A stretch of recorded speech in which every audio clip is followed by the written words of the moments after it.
দিন দুয়েক আগে তৃণমূল বিধায়ক কুণাল ঘোষ জানিয়েছিলেন ফিরহাদ হাকিমের কলকাতা পুরসভার মেয়র পদ ছাড়ার সিদ্ধান্তে সম্মতি দিয়েছেন দলনেত্রী মমতা বন্দ্যোপাধ্যায়।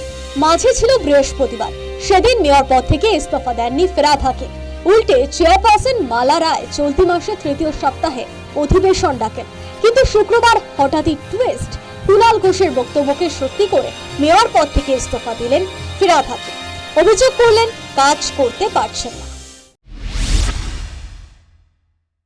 আমি নিজে যখন মেয়র ছিলাম দাপুটের সাথে চালিয়েছি, মানুষ প্রচুর যারা আসতেন, শুধু টক টু মেয়রে না, তাদের সাথে সাথে রিলিফ দেওয়া, এই কাজটা করতাম।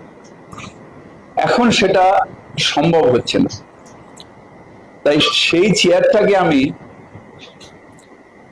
অবমাননা করতে পারি না, সেই চেয়ারের সম্মান হানি করতে পারি না। চেয়ার ধরে বসে রইলাম, ঢাল নেই, তলোয়ার নেই, নিধিরাম সর্দার, সেই মানুষগুলো যারা হয়তো আমার থেকেও বেশি দাপুটে ওই মেয়রের চেয়ার চালিয়ে গেছেন, তাদের প্রতি অসম্মান। খোদ মেয়র পদত্যাগ করায় স্বাভাবিকভাবেই ভেঙে গেল পুরো পরিষদ। ঘটনাচক্রে বৃহস্পতিবারে বিধাননগর পুরসভার মেয়র পদ ছেড়েছেন কৃষ্ণা চক্রবর্তী। উল্লেখ্য, বিধানসভা ভোটের ফল প্রকাশের পরে তৃণমূলের দখলে থাকা কলকাতা পুরসভায় টলমল পরিস্থিতি তৈরি হয়েছিল। পাবলিক অ্যাকাউন্টস কমিটির সদস্য পদ ছেড়েছিলেন তৃণমূল কাউন্সিলর অরূপ চক্রবর্তী। বড় চেয়ারম্যানের পদ ছেড়েছেন সুশান্ত ঘোষ সহ দুই তৃণমূল কাউন্সিলর। এমনকি মেয়র পরিষদ পদ ছাড়ারও ঘোষণা করেছেন তারক সিং।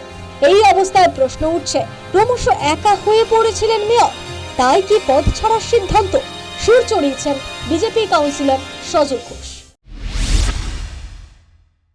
এতদিন যারা মলমূত্র ত্যাগ করতো না, শরীরের ওজন কমে যাবে বলে, গত 4 তারিখ থেকে তারা যে হারে পদত্যাগ করছেন দেখে ভালো লাগলো যে এরা পদত্যাগও করতে জানে। ঠেলায় না পড়লে বিড়াল গাছে ওঠে না, কাজ করতে পারছেন না বলছেন মেয়র। কেন কাজ করতে পারছেন না?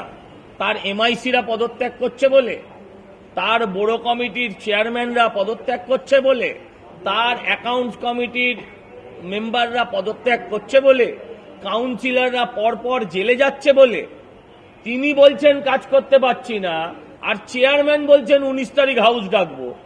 এদের নিজেদেরই তো কোনো কোঅর্ডিনেশন নেই। আমার যেটা মনে হয়, মেয়র অত্যন্ত ধার্মিক মানুষ, তিনি অন্য ধর্মের লোককেও দাওয়াত দেন তার ধর্মে যাওয়ার জন্য। তাকে আমি বলবো, ঈশ্বরের নামে শপথ করে বলুন যে আপনাকে কালীঘাট থেকে ইনস্ট্রাকশন দেওয়া হয়নি যে তুমি পদ ছাড়ো। আপনি বলুন আপনি 58 না আপনি ওই 18 দলে আছেন। দুদিন আগে থেকে ব্যান্ড বাজালেন যে আমি আর থাকবো না, পদত্যাগ করতে 2 দিন লেগে গেল। এই সব নাটক। ভাবছে আমি যাতে ডিম না খাই, ওনার আর ডিম খাওয়ার ইচ্ছে নেই। মেয়র হিসেবে শুক্রবারই শেষ দিন ছিল ফিরহাদ হাকিমের। শেষবারের মতো কলকাতা পুরসভার মেয়রের ঘর ছাড়ার আগে মনীষীদের ছবিতে প্রণাম করেন ফিরহাদ। মেয়রের ঘর থেকে বেরোনোর সময় তার চোখে জলও দেখা গিয়েছে।